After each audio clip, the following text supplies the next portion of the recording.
Meus caros amigos e amigas, estamos aí para começar mais um programa Escola da Fé. Uma alegria estarmos aqui, dando graças a Deus pelas nossas vidas. E eu quero convidar você a rezar, começando sempre com aquilo que Jesus disse lá: sem mim nada podeis fazer. Em nome do Pai, e do Filho, e do Espírito Santo. Amém. Vinde, Espírito Santo, enchei os corações dos vossos fiéis, acendei neles o fogo do vosso amor.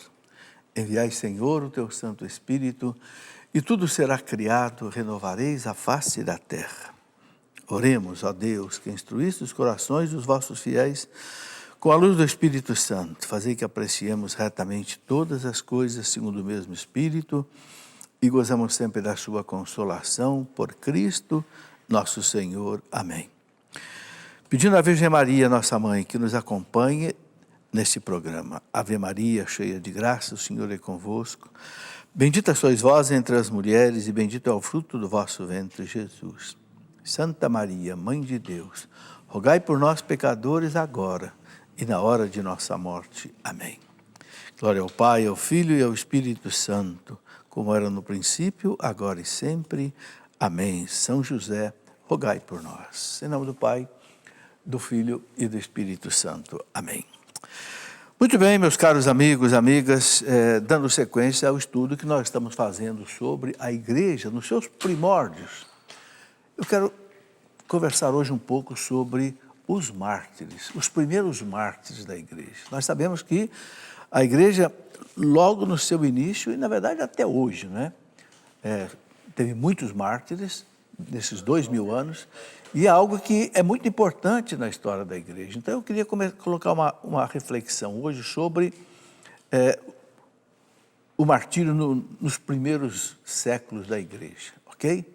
Muito bem, mas antes eu quero avisar você que esses slides que nós vamos usar aqui, você pode, né, ter aí pelo facebook.com/Escola da Fé, né?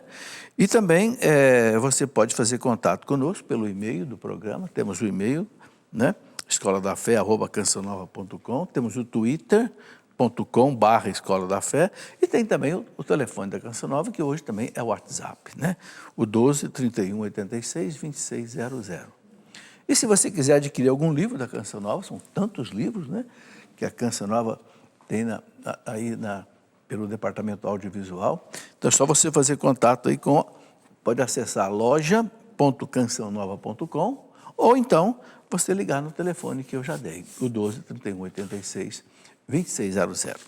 Muito bem, então vamos conversar um pouco hoje sobre os mártires da igreja. Nós sabemos que desde que Cristo foi para o céu, a igreja já começou a ser perseguida, né? A gente vê lá por volta do ano já 35, mais ou menos, Santo Estevão é morto, São Tiago Maior é morto, São Paulo é altamente perseguido, não é? E depois São Pedro e São Paulo morrem em Roma, lá por volta do ano 67, na perseguição de Nero, né? Pedro crucificado de cabeça para baixo, Paulo degolado. É a história da igreja, né? Os cristãos não fugiam do martírio, mas também não procuravam o martírio, não, né? Eles, né, quando eram pegos e eles tinham que testemunhar a fé, testemunhavam até a morte. Vamos então ver aqui, né, alguns slides que vão mostrar isso para nós, tá certo? Então, vemos aí o martírio, né, de São João, né? São João, ele não morreu, mas ele foi colocado, segundo a tradição, num tacho de óleo fervendo, né? Muito bem. Então, vamos ver aí os próximos slides. Bom, os cristãos, eles não procuravam o martírio, como eu disse, né? Na narração da paixão de São Policarpo de Esmirna, que foi no ano 155, né?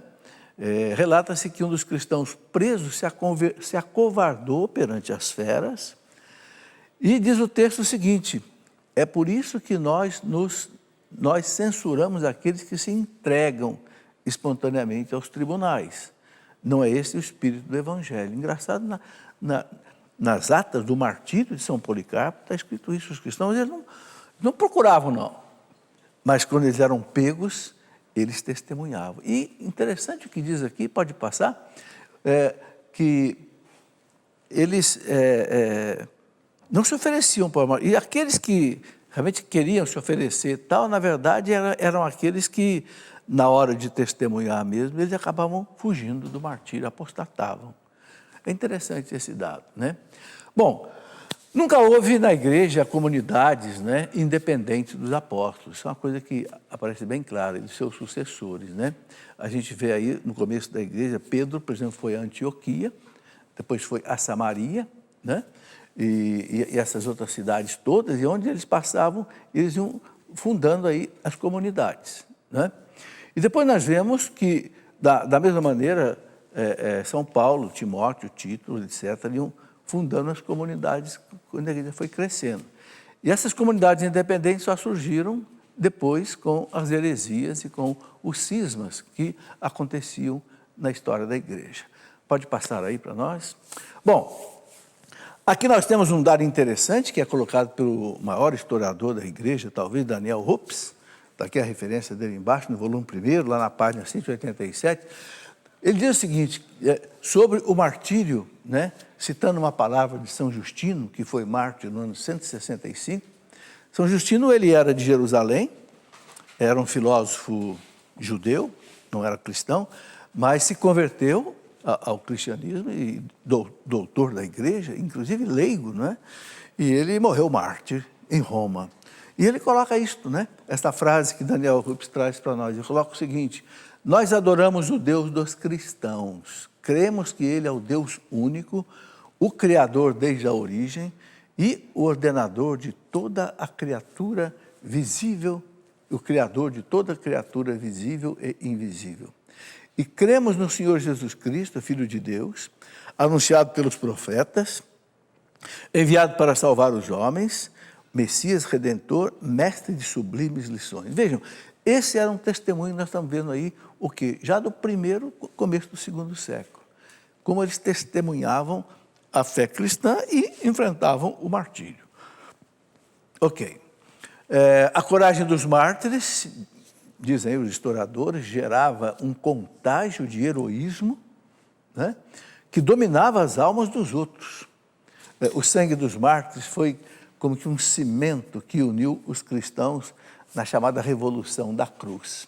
Essa expressão Revolução da Cruz, os historiadores usam, de modo especial Daniel Rups, foi uma revolução mesmo, mas uma revolução do quê? Do sangue derramado pelos cristãos. Não foi uma revolução de armas, não foi uma revolução de, não sei, ideologias, uma revolução da fé, da oração e do sangue derramado, né? Era a chamada Revolução da Cruz, que transformou o Império Romano, depois de 250 anos de perseguição, transformou o Império Romano num Império cristão, né? Quando lá no ano 385, o imperador Teodósio decretou, pelo decreto de Tessalônica, que o Império Romano seria então cristão, aí o Daniel Rupp diz, a espada romana se curvou diante da cruz de Cristo. Bonito, né? A espada romana se curvou diante da cruz de Cristo. A única revolução que a igreja faz é a revolução da cruz. A revolução, né, do silêncio, a revolução da oração, a revolução do sangue derramado. Nas paixões e nas atas dos mártires, encontramos carrascos convertidos pelo exemplo das próprias vítimas. Às vezes o próprio carrasco, na hora de vitimar um cristão, se convertia. E muitos romanos se convertiam diante do massacre dos cristãos nos anfiteatros romanos. É por isso que aquele historiador cristão Tertuliano, que é lá do século II, escreveu o seu apologético, né, sua apologia para o imperador Marco Aurélio, que era um imperador romano estoico, né? Era filósofo e que perseguia barbaramente os cristãos. Tertuliano escreve aquela frase célebre, né? Imperador, não adianta o senhor matar os cristãos, porque o sangue dos mártires é semente de novos cristãos. Sanguis martyrum semen Christi anorum. Escreveu, né? Está aí, pode passar. Nessa Revolução da Cruz, muitas coisas interessantes aconteceram. Nós vamos ver aqui, nesses slides, algumas coisas muito importantes.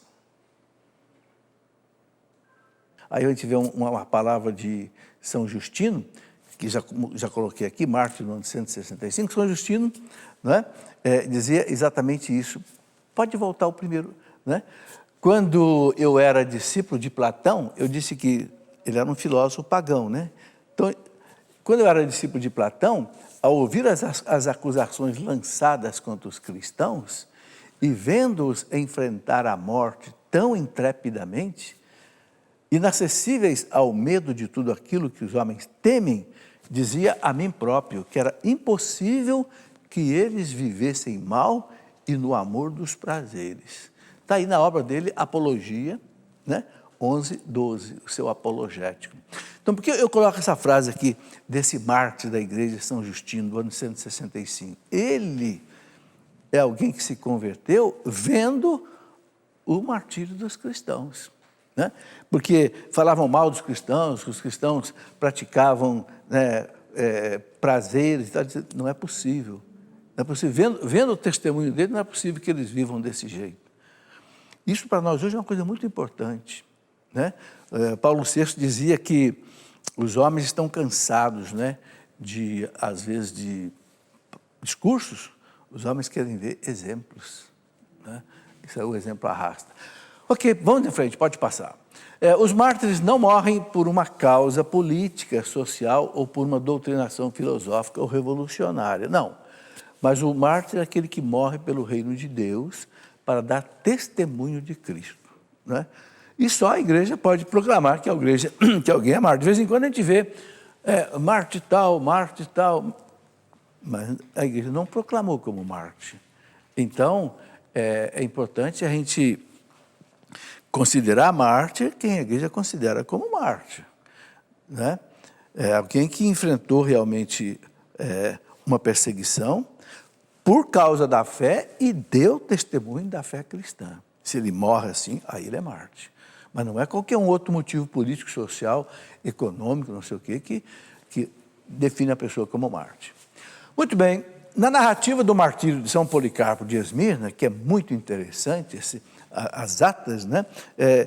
Nesse primeiro livro que eu escrevi da história da igreja, o volume 1, né, da história antiga, eu narro nesse livro aqui, esse martírio aqui e muitos outros martírios dos primeiros séculos. Né? Quem quiser conhecer tem essa oportunidade.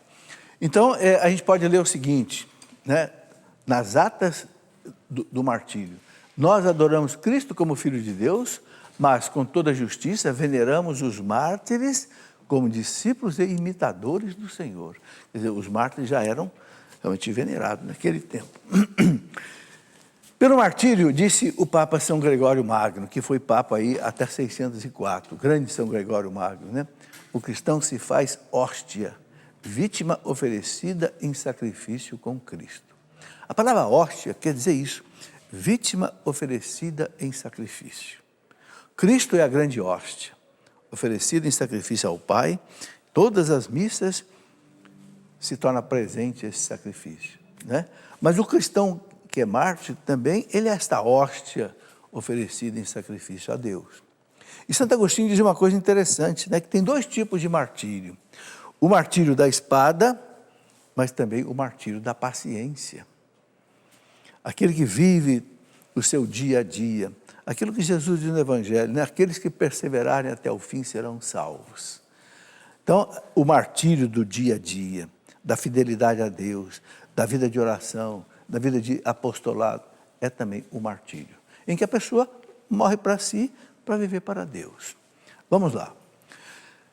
Eles realizam uma obra de caridade perfeita, diz Clemente de Alexandria. Clemente de Alexandria, ele, segundo a tradição, ele fundou a primeira escola de teologia, talvez, da igreja, lá em Alexandria, no Egito, talvez aí por volta do ano 160, por aí. Né? E ele dizia, né, que os mártires eles realizam uma obra de caridade perfeita. A caridade no sentido de amor a Deus. Porque a caridade tem dois aspectos, né? A caridade é o amor a Deus sobre todas as coisas e o amor ao próximo como a nós mesmos. Vamos lá. Havia no tempo da perseguição romana os chamados confessores. Quem eram os confessores da fé? É aqueles que, por serem cristãos, estavam presos, aguardando julgamento, para saber se seriam libertados ou se seriam condenados à morte, né? Esses confessores eram já considerados heróis pelos demais cristãos. E esses os que queriam ouvir, né? Os pecadores vinham a eles pedir as chamadas cartas de paz. O que era essa carta de paz? Carta de paz é uma coisa muito interessante. Naquele tempo, a confissão era algo assim muito severa, né? A pessoa, para ser perdoada de um pecado, ela confessava o pecado nos primeiros séculos, e ela tinha que fazer muita penitência, às vezes pesadíssimas, às vezes 40 dias de jejum, e peregrinações longas, e muita gente não conseguia fazer. Então, olha que costume bonito que surgiu.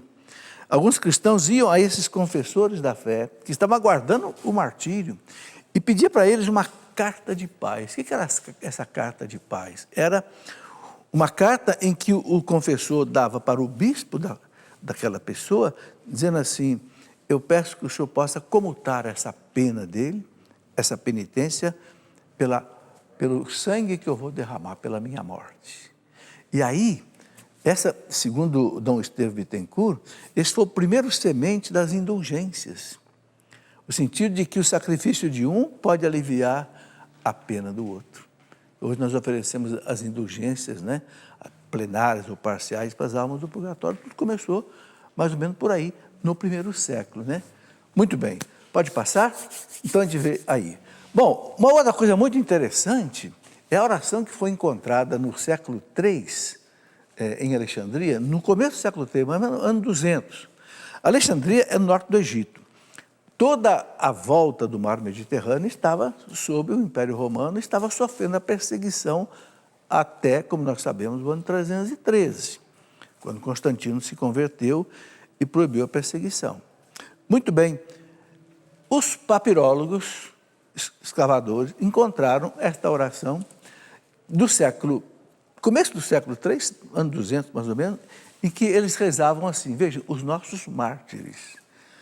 Uma oração que rezava a Nossa Senhora: sob tua proteção, que em latim quer dizer, sob tuum presidium, nos refugiamos, ó Santa Mãe de Deus, não desprezeis as nossas súplicas em nossas necessidades, mas livrai-nos sempre de todos os perigos, Virgem gloriosa e bendita. Esta oração ela é muito importante por vários aspectos. Primeiro, porque eram os nossos mártires que rezavam essas orações, aqueles que estavam sob a perseguição romana. E eles então se refugiavam debaixo da proteção de Nossa Senhora. Olha que como a devoção a Nossa Senhora é fortíssima, já aqui no primeiro século, segundo século. Né? E chamava Nossa Senhora de Santa Mãe de Deus. Está escrito lá, Agios Theotokos, em grego, porque a oração foi encontrada em grego, falava-se grego em Alexandria, falava-se grego. Depois do concílio de Éfeso, lá no ano 431, quando apareceu aquela heresia de Nestório, patriarca de Constantinopla, que negava a maternidade divina de Maria, né? Então o concílio de Éfeso vai dizer, né? Não, Maria é Theotokos, né? São Cirilo de Alexandria, inclusive São Cirilo de Alexandria foi quem foi lá no concílio de Éfeso defender com unhas e dentes a maternidade divina de Nossa Senhora, Theotokos. Mas olha, já no ano 200 os cristãos rezavam, acreditavam nisso. E aí, lá, né, chama Nossa Senhora de Virgem gloriosa e bendita, outro dogma. Vejam, aqui nessa oraçãozinha tem dois dogmas de Nossa Senhora, Mãe de Deus e Virgem perpétua. Como dizia Santo Agostinho depois, lá no século IV, Virgem antes do parto, no parto e depois do parto. Está aí, vamos em frente. São as relíquias da nossa fé que nós herdamos, né? Ainda no martírio de São Policarpo, né, uma coisa muito interessante que a gente vê de onde que começaram as relíquias, né? Olha aí, recolhemos as suas ossadas, mais valiosas do que as pedras preciosas, mais estimáveis do que o ouro, e as depositamos em lugar digno delas. Por que isso? Esse martírio de São Policarpo aconteceu o seguinte: ele foi mártir com mais de 80 anos. Ele teve um sonho que o travesseiro dele estava pegando fogo. Então ele deduziu que ele ia morrer queimado. E realmente ele foi colocado numa fogueira, né? Lá no anfiteatro de Esmirna, né? Que é ali perto de Éfeso, hoje na Turquia. E o fogo não o queimava, né? Ele no meio da fogueira, com aquilo que conheceu lá com Daniel também, o profeta Daniel. Então aí ele foi apunhalado, né? Porque o fogo não o matava. E conta o martírio dele, que saiu tanto sangue que apagou o fogo. Aí não tiveram jeito a não ser degolar ele. Entende? Aí ele morreu, né? Mas aí o que os cristãos fizeram? Recolheram as ossadas, as cinzas e guardaram como relíquia. Veja, isso no ano 65 mais ou menos. A gente vê, de onde é que vão surgindo as origens das coisas que a igreja acredita, né? Por exemplo, as relíquias. Está aí, ó.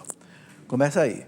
É ali que, na medida do possível, que nós reuniremos para celebrar com alegria e com a ajuda do Senhor o aniversário do dia em que, pelo martírio, Policarpo nasceu para Deus. Ou seja, o que quer dizer?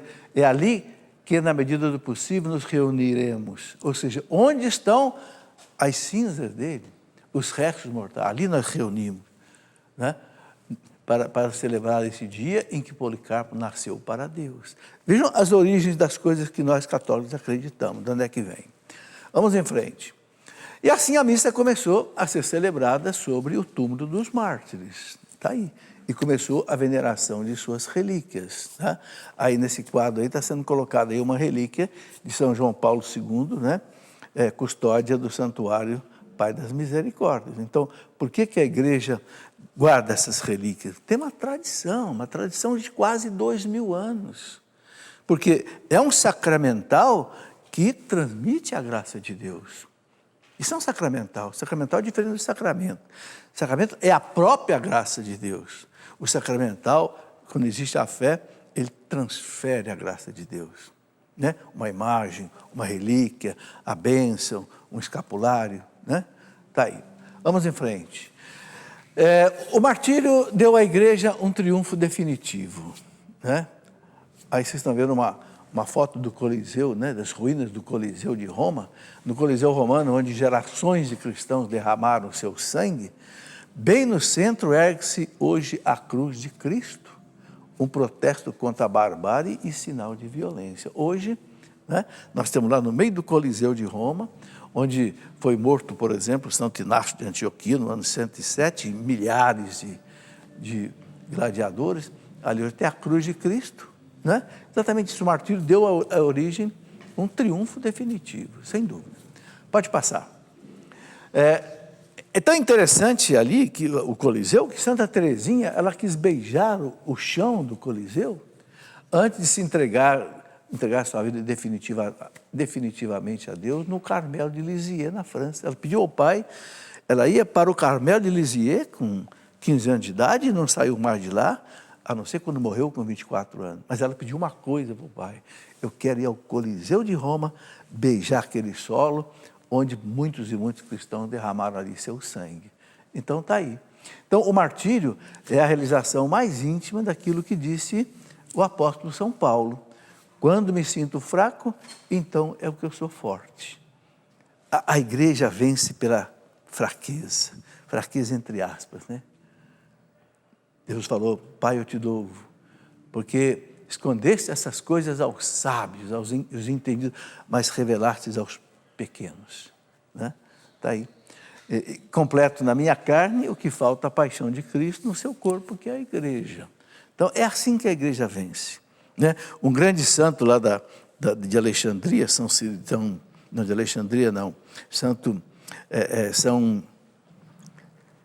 Hipólito, ele dizia: é próprio da igreja ela ficar forte quando ela é perseguida, é ficar mais sábia quando ela é acusada, e assim por diante, né? É uma característica da igreja. Pode passar. Tertuliano, que eu já citei aqui, né? Que foi um advogado cristão e depois ele foi bispo também em Cartago, morreu por 220. O pai dele foi, inclusive, mártir, né?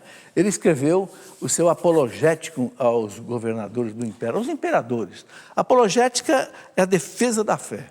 né? Então, o Tertuliano escreveu isso. Pendemos da cruz, somos devorados pelas chamas, a espada abre nossas gargantas e as bestas ferozes se lançam contra nós. Olha que testemunho aí, né? Por volta do ano 180, ano 200, mais ou menos, ok? E São Justino coloca também, né, no diálogo com Trifão, que era lá um romano, né? São Justino, cortam-nos a cabeça, crucificam-nos, expõem-nos às feras, atormentam-nos em cadeias com o fogo, com os suplícios mais terríveis. Então nós estamos vendo, meus irmãos, que não é fantasia isso que a gente lê sobre os martírios, não. Aqui nós temos testemunhos, claro, você tem aqui o documento histórico colocando essas coisas, tá? Pode passar mais um para nós. Clemente de Alexandria, aquele que eu falei que fundou a primeira escola de teologia, talvez, da igreja, né? Lá por volta do século I, né? Primeiro, século II, Clemente morreu em 215, né? E Clemente diz, diariamente vemos com os nossos olhos correr torrentes de sangue de mártires queimados vivos, crucificados ou decapitados. Está lá na obra dele, Estromata 2. Vejam, meus irmãos, olha, testemunho de Justino em Roma, testemunho de Clemente em Alexandria, temos testemunhos lá da região de Cartago, Santa Perpétua, Santa Felicidade, e testemunhos em toda a volta do Império Romano. É assim que a igreja começou, onde a semente do Evangelho foi lançada, teve que ser regada com o sangue dos mártires. Muito bem, vamos para o nosso intervalo, já voltamos daqui a pouquinho para continuar. Muito bem, já de volta com a nossa Escola da Fé. Queria colocar duas coisas importantes antes da gente continuar falando dos nossos mártires, né? Primeiro, o seguinte, você pode assistir qualquer programa da TV Canção Nova que for para a internet. É só você acessar aí tv.cançãonova.com/programa. Fácil, tv.cançãonova.com/programa. Não tem acento, não tem tio, não tem nada, é tudo como você sabe que é na internet, né? E outra coisa que nós precisamos sempre falar, né? A Canção Nova depende da sua contribuição para manter-se no ar, né? Vimos aí esse tempo todo, não é?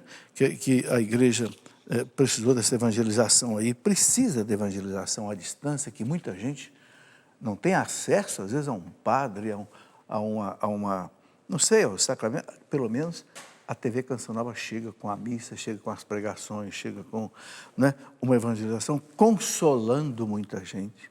Então, faça a sua contribuição, né, para a Canção Nova. Você pode contribuir de várias maneiras. Tem boleto bancário, tem, né, você pode, pelo seu próprio cartão de crédito, você pode se informar no telefone da Canção Nova, o 12 31 86 2600, e você está ajudando a salvar almas, ok? Eu quero rapidamente mostrar a vocês os últimos livros que nós lançamos, né? Um livro sobre a vida do Papa São João Paulo II. Por quê? Porque esse homem derramou seu sangue pela igreja, nós sabemos disso, né? Esse homem não morreu porque a Virgem Maria o protegeu. Ele disse, uma mão puxou o gatilho, mas teve outra mão que conduziu o projétil para que ele não morresse. Existe um livro, o filme de João Paulo II, mas o filme ele é muito resumido, né? A linguagem cinematográfica ela é enxuta. No livro você pode conhecer bem mais detalhes sobre a vida dele, né? Bom, o nosso querido Dom Henrique Soares, né, lançou esse último livro dele, A Liberdade para a Qual Cristo nos Libertou. É uma reflexão profunda que Dom Henrique faz a partir da carta aos Gálatas, né? Mas envolvendo aí toda a Sagrada Escritura, a liberdade para a qual Cristo nos libertou. Você está vendo aqui uma corrente sendo arrebentada, né? Muito bem. Depois, nós temos esse livro eu escrevi no mês de maio, né? Mês de Nossa Senhora, na escola da Virgem Maria. Maria é uma escola, né? Escola de todas as virtudes. Humildade, desprendimento, pureza, bondade, mansidão, diligência, é tudo, né? E como a gente também contar, não só com o exemplo da Virgem Maria, mas contar também com a intercessão, a proteção. Maria é mãe da igreja, é mãe de cada um de nós, né? E um livro que eu gosto muito, uma das coisas que eu mais gosto de meditar é sobre isso daqui, a humildade, raiz da santidade. Por que eu coloquei uma raiz aqui?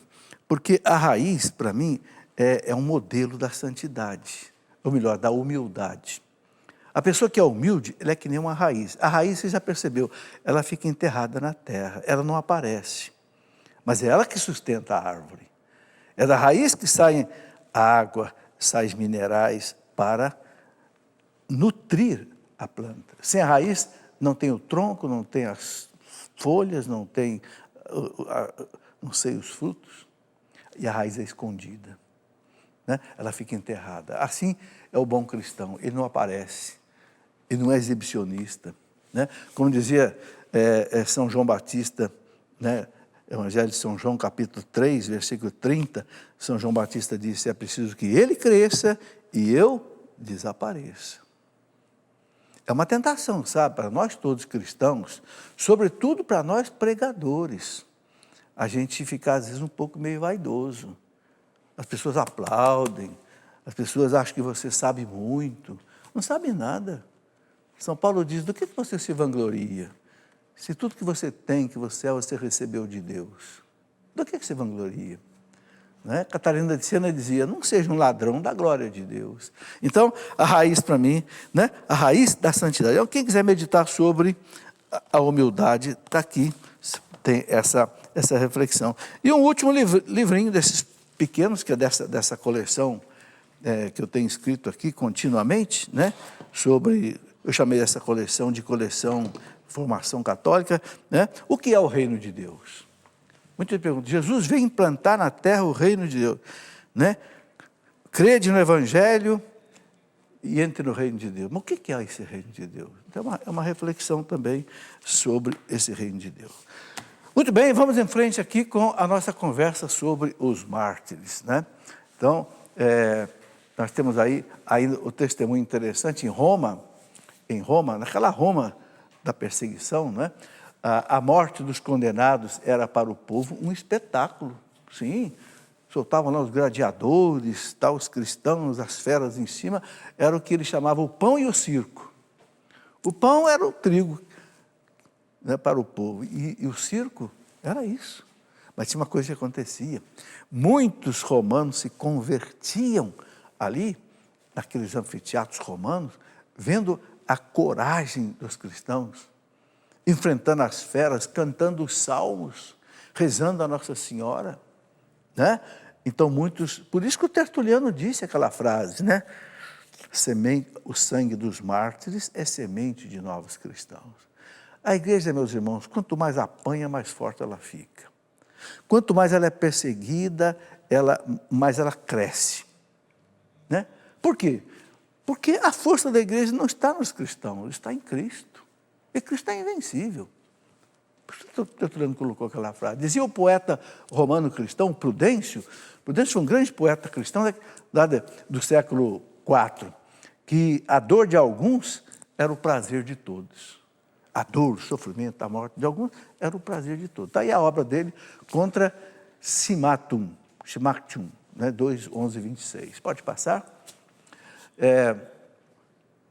Um martírio muito interessante. Esse martírio foi do ano 107. Olha, vejam bem, de Santo Inácio de Antioquia. Ele foi feito bispo por São Pedro na cidade de Antioquia. Quando você olha o mapa ali, tem a Palestina em cima, você tem lá o Líbano e tem lá a Síria. Lá na Síria tem, né, a cidade de Antioquia, que era uma cidade que no primeiro século tinha 500.000 pessoas. Vejam bem, já era uma megalópole daquele tempo. Por isso que os apóstolos foram para lá, São Pedro, São Paulo, Barnabé. Por quê? Porque ali era um centro que o cristianismo podia se irradiar pelo mundo inteiro, com facilidade. Então, São Pedro foi para lá, São Inácio de Antioquia foi feito bispo ali, mas ele era tanto assim evangelizador e pregava tanto, que foi condenado à morte, porque era a época da perseguição romana, que começou lá com Nero, Trajano, Vespasiano, Diocleciano, Domiciano, Décio e companhia limitada. Foi preso e foi levado para Roma para ser jogado às feras no Coliseu Romano, no ano 107. E ele, nesse trajeto lá de Antioquia até Roma, ele escreveu 7 cartas às várias comunidades onde ele ia passando, porque era uma viagem muito longa, ele preso pelos soldados romanos, mas paravam, né? Então ele escreveu uma carta aos magnésios, uma carta aos efésios, uma carta, várias cartas, né? E engraçado que ele escreveu uma carta para os romanos, onde ele ia chegar, pedindo para os romanos o seguinte: não me livrem do martírio, me deixem ser no dente dos leões como trigo de Deus triturado nos seus dentes. Porque ele sabia que tinham já cristãos influentes ali em Roma que poderiam livrá-lo do martírio. Ele pede: não me livrem do martírio. E não livraram mesmo. E ele foi jogado às feras, né? Está aí no Coliseu de Roma. Foi na última perseguição do imperador Trajano, que foi uma perseguição terrível, do ano 98 até 117, por ocasião dos gigantescos espetáculos dados por este imperador para comemorar suas vitórias sobre os dácios, um povo que os romanos tinham vencido, durante os quais foram, olha esse dado, gente, durante os quais foram mortos cerca de 10 mil gladiadores e 11 mil feras. Bom, eu estou colocando isso daqui porque eu tirei lá do livro do Daniel Hopes, volume 1º. Senão eu não acreditaria. Eu não sei se isso aqui, de repente, possa ser até meio simbólico ou não, mas Daniel Hopes escreve isso. Foram mortos, nesse período todo aí, cerca de 10 mil gladiadores. Por quê? Eles botavam os gladiadores para lutar, vários ao mesmo tempo, né? E aqueles que nós já vemos em filme romano, né? Quando um vencia o outro caía lá, né? Se o imperador fizesse assim, não matava. Se fizesse assim, sacrificava. E feras, né? Que eram jogadas ali para lutar também com os imperadores, e muitas feras eram mortas. Por quê? Porque as feras eram jogadas contra os gladiadores, eles armados. Muitas vezes conseguiam matar a fera. Muitas vezes a fera não matava. Então, por isso que ele coloca esses dados aí. Eu estou colocando isso para vocês perceberem como é que era a coisa. E são documentos históricos, não é fantasia, né? Vamos em frente. Uma outra coisa muito interessante é o tempo das catacumbas. Vocês estão vendo aí cenas gravadas nas catacumbas. De quando? 1º século, 2º século. Notem que coisa interessantíssima. As imagens. Olha aqui, ó, as imagens. Quem é que diz que não pode fazer imagem? Se os nossos mártires faziam imagens. Imagem dos apóstolos, imagem de Nossa Senhora, imagem do Cristo. Né? Por exemplo, quando você pega o catecismo da Igreja Católica, aqui, por exemplo, tem uma imagem, vou aproveitar que quero mostrar aqui, essa imagem daqui, ó. Essa imagem do pastor aqui, ó, com um cordeiro aqui do lado, essa imagem é de uma catacumba. Quem é que diz que não pode fazer imagem? A Bíblia nunca proibiu de fazer imagem, a Bíblia proibiu de fazer imagem de ídolo. Presta atenção nisso. Olha aqui, eu vou mostrar uma imagem aqui, que o Catecismo traz aqui, se não me engano, aqui na página 18, o Catecismo traz uma imagem que é do século II, que foi colocado numa catacumba, né? E que retrata o quê? Olha aqui essa imagem, das catacumbas, onde os cristãos enterravam seus mortos e celebravam também a liturgia, né? E eles, essa imagem aqui é uma imagem de Nossa Senhora. Olha o que está escrito aqui: fragmento de um afresco das catacumbas de Santa Priscila, em Roma, início do século III, início do século III, ano 200. A perseguição foi até o ano 313. A mais antiga imagem da Santíssima Virgem, a mais antiga imagem de Nossa Senhora, quem fez? Os nossos mártires, os nossos primeiros cristãos, que muitas vezes eram mortos, às vezes, dentro das catacumbas. Quem é que diz que não pode fazer imagem? É uma interpretação totalmente errada da Bíblia. Não pode fazer imagem de ídolo. Claro, ninguém vai fazer imagem de Baal, Aserá, Moloque. Não, isso não. Mas a imagem de anjo, de santo. Moisés não mandou, Deus não mandou Moisés fazer a imagem de 2 querubins e colocar em cima da Arca da Aliança? Ora, 2 anjos. Muito bem. Então, aí a gente está vendo uma imagem disso. Pode passar. Uma vez eu estive numa dessas catacumbas, eu esqueci de trazer aqui, não mostraria. Eu trouxe um caderno lá das catacumbas, só de imagens, de fotos de imagem, um caderno inteiro, só de fotos de imagem feitas nas catacumbas. Representando o quê? As cenas, né, da Bíblia. As catacumbas, o que são? Eu gostaria de explicar um pouquinho isso. As catacumbas são cemitérios gigantescos, subterrâneos, debaixo da terra, onde gerações de cristãos enterravam seus mortos. As mais importantes estão em Roma, Nápoles, né, Siracusa, também na África, no Egito e na Ásia Menor. A sinagoga, por toda a região do Império ali. As mais antigas de Roma são as grutas vaticanas, onde os papas estão sepultados, né? Do século I, Comodila, Giovanni, Panfilo, São Sebastião, Santa Priscila, Santa Domitila, Santos Marcelino e Pedro, Santa Sabrina e São Calixto. São muitas catacumbas. E são gigantescas debaixo da terra. Vamos ver mais alguns dados. Quer ver que interessante? Os cristãos preferiam sepultar seus mortos ao invés de incinerá-los, né? Como faziam os romanos. Os romanos queimavam os mortos, os cristãos não, né? Porque a tradição bíblica nunca falou de cremação, então os cristãos não cremavam os mortos.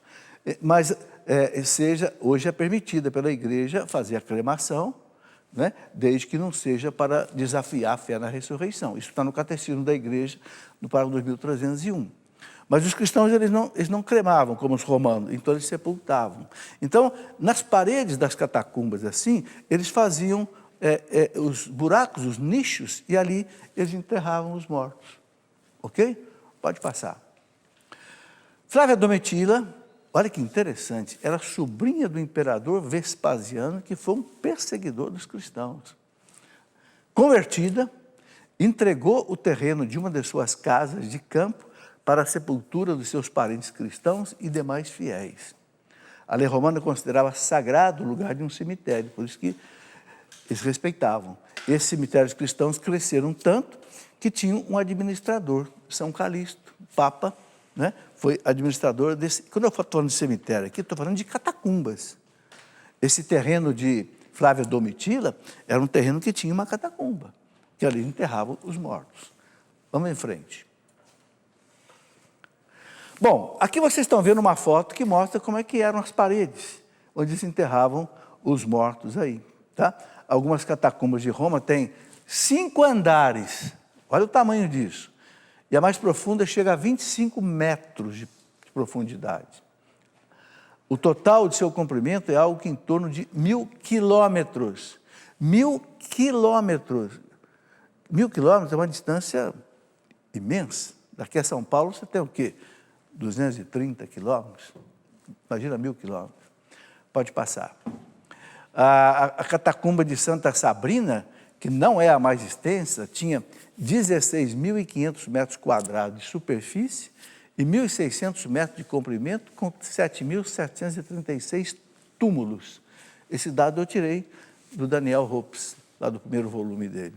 Isso para mostrar um pouco como é que era a realidade aí da igreja no começo, né? O que mais? Existiam lugares onde se alargavam, formando pequenas criptas, e ali se celebrava a Santa Missa. Então, tinha alguns lugares que eram uma área mais aberta, assim como fosse uma sala, né? Ali, muitas vezes, cristãos foram mortos ali dentro. Celebrando a missa, chegavam, né, os perseguidores, os soldados romanos, e muitas vezes matavam ali, às vezes houve papas mortos ali, diáconos e outros, né? Então, ali na escuridão daqueles lugares, esperava a igreja, olha que frase bonita essa, orando e sofrendo com paciência, que chegasse a hora de brilhar a luz do sol. Que hora era essa? A hora que acabasse a perseguição. Então, meus irmãos, olha o que nós herdamos. Do ano 67, praticamente 64, com Nero, até o ano 313. Isso dá 250 anos. É isso que os cristãos viveram. nas catacumbas, né? Sendo perseguido, sendo morto, sendo jogado, mas a fé vingou. A fé chegou até nós. Nós temos que agradecer isso muito a Deus, sabe?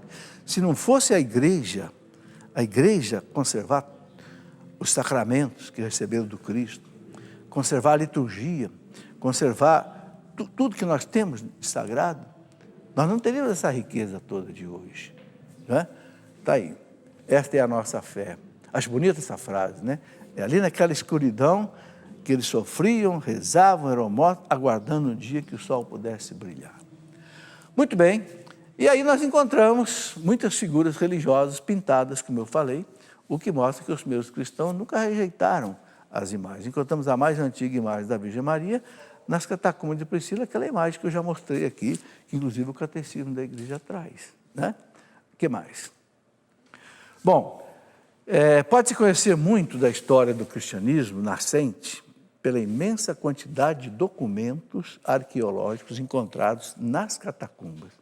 E aí você entende por que é feito hoje esse estudo detalhado das catacumbas. É como, por exemplo, foi feito a partir do ano de 1947, mais ou menos, quando encontraram aquelas grutas de Qumran na Terra Santa, onde os monges essênios, no ano 70, quando o imperador, o general romano Tito, destruiu Jerusalém, e levou os cristãos todos presos, aqueles monges essênios enterraram em vasos a Bíblia, que eles passavam a vida copiando a Bíblia, né?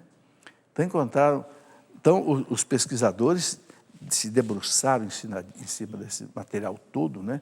São milhares e milhares de fragmentos que eles encontraram de pele de carneiro, né? Onde eles escreviam, né? Pergaminho, onde escreviam a Sagrada Escritura, e reconstruíram uma porção de coisas. A mesma coisa nas catacumbas. Né? Os historiadores, eles se debruçam em cima disso. Né? Então está aí, pela imensa quantidade de documentos arqueológicos encontrados nas catacumbas, textos, cartas de bispos, olha aí, e santos, obras místicas que podem ser vistas no livro do Fabrizio Mancinelli. O Fabrizio Mancinelli é um escritor italiano que publicou um livro mostrando essa riqueza toda. Né? Eu não sei se esse livro já é publicado em português, mas em italiano ele traz esse tesouro todo que é enterrado aí. Ok, então era isso que eu queria mostrar sobre os nossos mártires, sabe? E olha, gente, tem muito mais coisa ainda. Nesse livro, que é o primeiro volume da Escola da Fé, aqui vocês têm os outros volumes, que é o volume 2, que é sobre a Idade Média. Esse aqui vai até o ano 500, mais ou menos. Esse daqui, que é a história da igreja, a Idade Média vai até, de o ano 500 até o ano, mais ou menos, 1500. 1000 anos de Idade Média. Né? E depois tem o terceiro volume, que é a Idade Moderna e Contemporânea, que vai até os dias de hoje. Sabe, é preciso, quem pode, quem gosta de ler, quem tem um pouco de cultura, se aprofundar nisso. Sabe por quê? Porque se a gente não conhece a igreja, se a gente não conhece esse passado todo, a gente não dá o mesmo valor para a igreja, né? Com aquilo que conhece, entende? Então isso fortalece muito a nossa fé. E aí a gente vai entender muitas coisas, inclusive da doutrina. De onde é que vem tantos e tantos costumes que a igreja hoje usa, né? Relíquias, imagens, água benta, sal bento, escapulário, de onde é que vem essas coisas? Né? Isso é que fortalece a nossa fé. E eu fiz questão de nesse primeiro volume aí, relatar vários martírios daquele tempo, narrados naquele tempo. Por exemplo, o martírio de Santa Perpétua e Santa Felicidade. Eu não coloquei aqui, mas foi um martírio impressionante. Quem eram essas duas santas mártires, Perpétua e Felicidade? Perpétua, elas foram mortas por volta aí do ano 290, na pior perseguição que houve, e aliás foi a última do perseguidor, imperador romano Diocleciano. Né? Perpétua era uma moça da sociedade cartaginesa, de Cartago, rica. O pai era importante, mas essa moça estava presa. Ela tinha um filhinho de 1 ano de idade. Estava presa e ia ser morta, lançada às feras no anfiteatro de Cartago, porque ela era cristã. E ela não aceitava prestar culto aos deuses e culto ao imperador. E junto dela estava uma escrava, Felicidade. Olha que interessante. Uma senhora, uma moça da sociedade e uma escrava. E tinha mais uns 5 que estavam juntos ainda. O pai da Perpétua chegou para ela e disse: minha filha, pelo amor de Deus, você tem um filhinho de 1 ano de idade, queima incenso aí aos deuses, faça a libação aos... Né? Ela disse: não, meu pai, não possuamos, não podemos. Né? E aí o pai disse: minha filha, então, pelo amor de Deus, pelos meus cabelos brancos, meu pai, amo muito o Senhor, mas tem que amar mais o meu Deus. E a Perpétua foi lançada no anfiteatro de Cartago, jogaram uma vaca brava em cima dela, a vaca jogou para cima, etc. e tal, ela não morreu, depois foi morta na espada. E aí vem a Felicidade. A Felicidade estava presa com ela, estava grávida, estava na hora de dar à luz. E a Felicidade deu à luz no cárcere. Isso está escrito nas atas narradas naquele tempo. E a Felicidade gemia de dor no cárcere para dar à luz. E o carcereiro disse: puxa, você está gemendo agora para dar à luz? Aí eu quero ver quando você for jogada lá no anfiteatro para as vacas bravas lá e os leões. Olha a resposta que a Felicidade deu. Aqui quem está gemendo agora sou eu. Mas lá na arena, um outro estará sofrendo em mim. Lá eu não vou gemer. E não gemeu mesmo. Foi jogada para as feras, foi morta pelas feras. Né? Por isso que a igreja venera com tanto amor Santa Perpétua e Santa Felicidade. Meus irmãos, olha o que nós herdamos. Olha o que nós herdamos. Olha a responsabilidade que nós cristãos temos de ser verdadeiramente cristãos. Porque eles passaram para nós esse bastão da fé que nós temos que passar também adiante. Amém. E aqui termina o programa. Agradeço mais uma vez a você que me acompanhou até agora e vamos continuar esse assunto para frente aí, tá bem? Que Deus os abençoe, em nome do Pai, e do Filho, e do Espírito Santo. Amém.